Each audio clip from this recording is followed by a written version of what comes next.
नमस्ते, कैसे हैं आप सब लोग? ब्यूटीफुल सक्सेस स्टोरी है। ये लव वाइब्रेशन की सक्सेस स्टोरी है और इनका जो रिश्ता था वो डिवोर्स होने वाला था, यानी कि कोर्ट केस चल रहा था।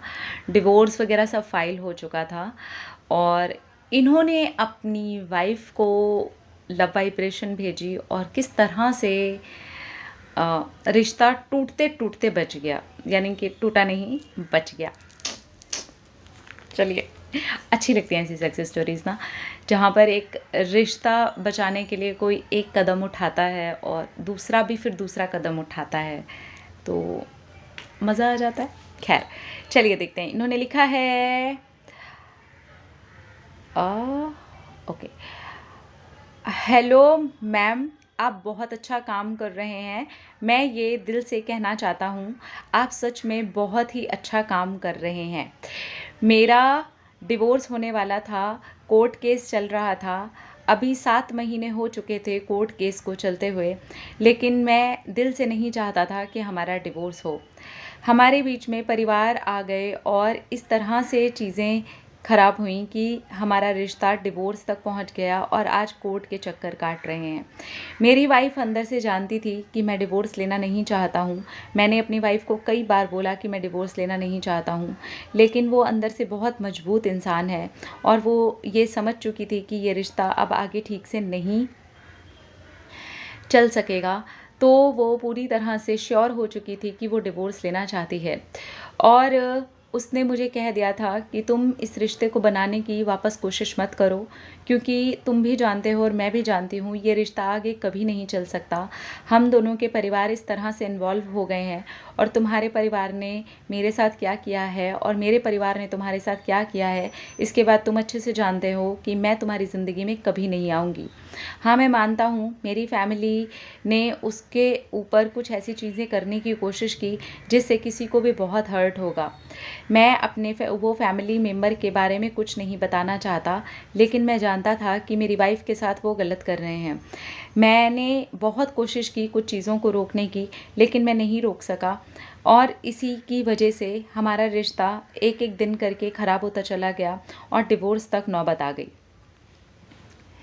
ऐसे ही एक दिन मैं बहुत उदास मन से बैठा था। उसी दिन पहली बार मेरी वाइफ़ सारा घर का सामान बाँध के, जो भी उसके कपड़े वग़ैरह थे, अपने घर चली गई थी और ये डिसाइड हो चुका था कि अब वो साथ में नहीं रहना चाहती और हम दोनों अब आपस में डिवोर्स लेंगे। और मेरी वाइफ़ के पक्के मन को देख कर के मैं समझ चुका था कि अब ये कभी नहीं मानेगी।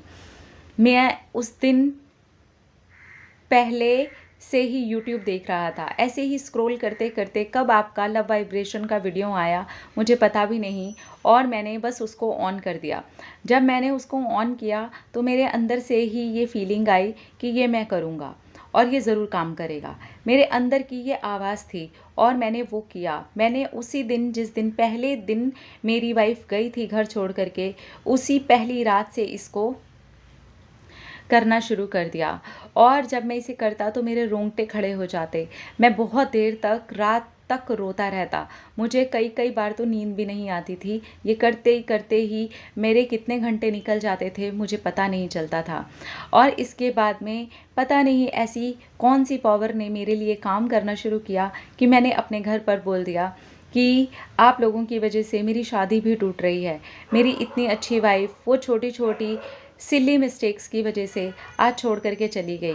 मेरे घर वालों को भी समझ आ रहा था कि उन्होंने कुछ तो ऐसी चीज़ें हैं जो गलत की हैं, जो मैं स्टोरी में मेंशन नहीं करना चाहता हूँ और मैंने लव वाइब्रेशन को कंटिन्यू किया। मैंने पूरे 1.5 महीने तक लव वाइब्रेशन भेजी है और उसके बाद में मैंने अपनी वाइफ़ के फ़ोटो के ऊपर I am sorry, please forgive me, thank you, I love you ऐसा लिख कर के अपने पास में रखा हुआ था। जब मैं लव वाइब्रेशन नहीं भेजता था तो उसकी वही फ़ोटो निकाल कर के देख लेता था और मेरी वाइफ़ ने इतने टाइम के बाद में मुझे व्हाट्सएप से अनब्लॉक किया और उसने मुझसे बात की और उसने कहा कि कैसे हो? मेरी यहाँ से अपनी वाइफ़ के साथ बात शुरू हुई। इस बीच में हम सिर्फ़ कोर्ट में ही मिलते थे। जब हमारी डेट आती थी और जब हमें वकील एक दूसरे से कॉन्टैक्ट करने के लिए बोलते थे, तभी हम दोनों एक दूसरे से बात करते थे। और इसके बाद में मेरी वाइफ़ ने जब पहली बार मुझे मैसेज करके पूछा कि कैसे हो, इसके पहले हमेशा बीच में वकील रहा और हम दोनों ही बात करते थे। ज़्यादा डेट्स भी नहीं पड़ी थीं, अभी तो बस केस फाइल हुआ था और स्टार्ट हो गया था। मैं अंदर ही अंदर डरता था और मैं हमेशा ही उदास चेहरे से जाता था। लेकिन लव वाइब्रेशन भेजने के बाद जब पहली बार ऐसा हुआ कि मैंने अपनी वाइफ़ की आँखों में देखा और मन ही मन में सोचा कि मैं जानता हूँ कि तुम मुझसे बहुत प्यार करती हो, और मेरी वाइफ़ ने कहा कि हम कहीं बाहर चाय पीने चलें। हम कोर्ट से बाहर निकले क्योंकि थोड़ा-सा टाइम था हमारे पास, हम चाय पीने गए और तब मैंने अपनी वाइफ़ को सारी सच-सच बात बता दी कि मैंने अपनी फ़ैमिली में क्या बात की है और क्या वो अब भी ऐसा चाहती है। मैं नहीं चाहता हूँ।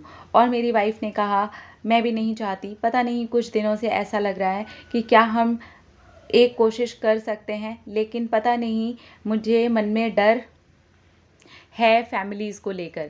मैंने अपनी वाइफ़ को कहा, हम फैमिलीज़ से अलग रहेंगे, तुम्हें मेरी फैमिली में रहने की ज़रूरत नहीं है, तुम्हारी फैमिली ने जो कुछ भी बोला है हम आपस में बैठ कर के बात कर लेंगे और इस चीज़ को ख़त्म करके अपनी शादी को बचाने की कोशिश करेंगे।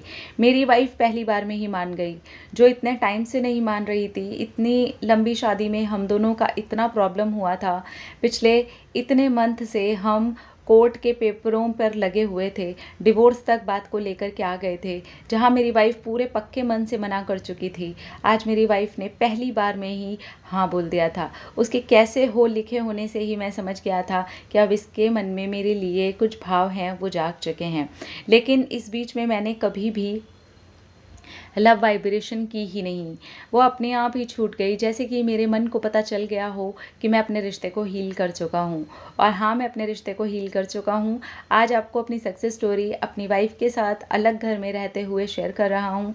मेरी मजबूरी हो गई कि मुझे अपनी वाइफ़ को अलग घर में रह कर लाना पड़ रहा है और मैं अब ना उसको ना अपनी फ़ैमिली को किसी को दुःख देना चाहता हूँ। उसकी फ़ैमिली से भी हमने बात करी है और हमने एक-दूसरे को एक्सेप्ट किया है, एक-दूसरे को माफ़ किया है और एक-दूसरे के परिवारों को माफ़ किया है और अपनी मैरिड लाइफ़ को नए तरीके से शुरू किया है।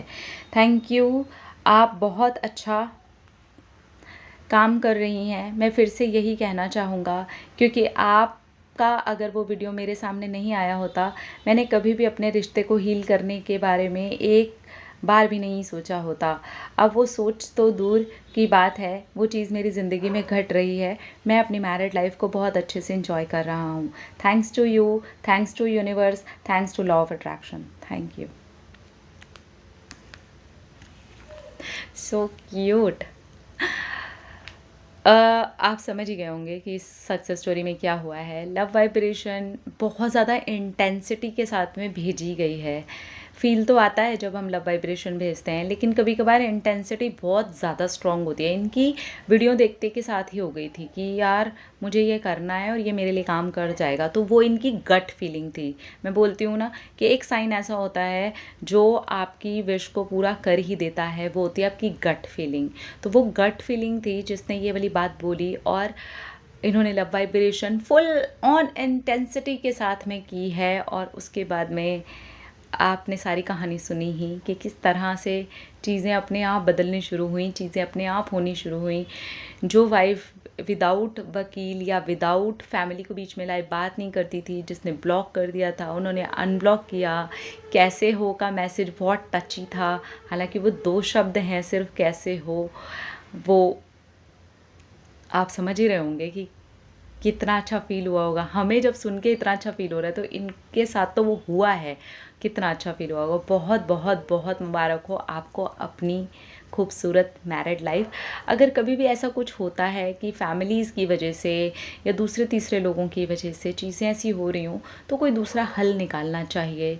अगर आपको ऐसा लगता है कि आपका अलग रहना हल है, जैसा इन्होंने निकाला, तो वो निकाल लेना चाहिए। आपको ऐसे लगता है कि घर वालों को समझा करके वापस से चीज़ों को रीस्टार्ट करना है, तो वो कर लेना चाहिए। आपको ऐसा लगता है कि हमें कोई फ्लोर सिस्टम पर कुछ कर लेना चाहिए, थोड़ा अलग हो जाएँ और एक ही घर में रह कर के भी, लेकिन हम कोशिश करें कि वापस से सारे संबंध ठीक हो जाएँ हमारे, तो वो करना चाहिए। मुझे लगता है कोई बीच का रास्ता ज़रूर निकालना चाहिए।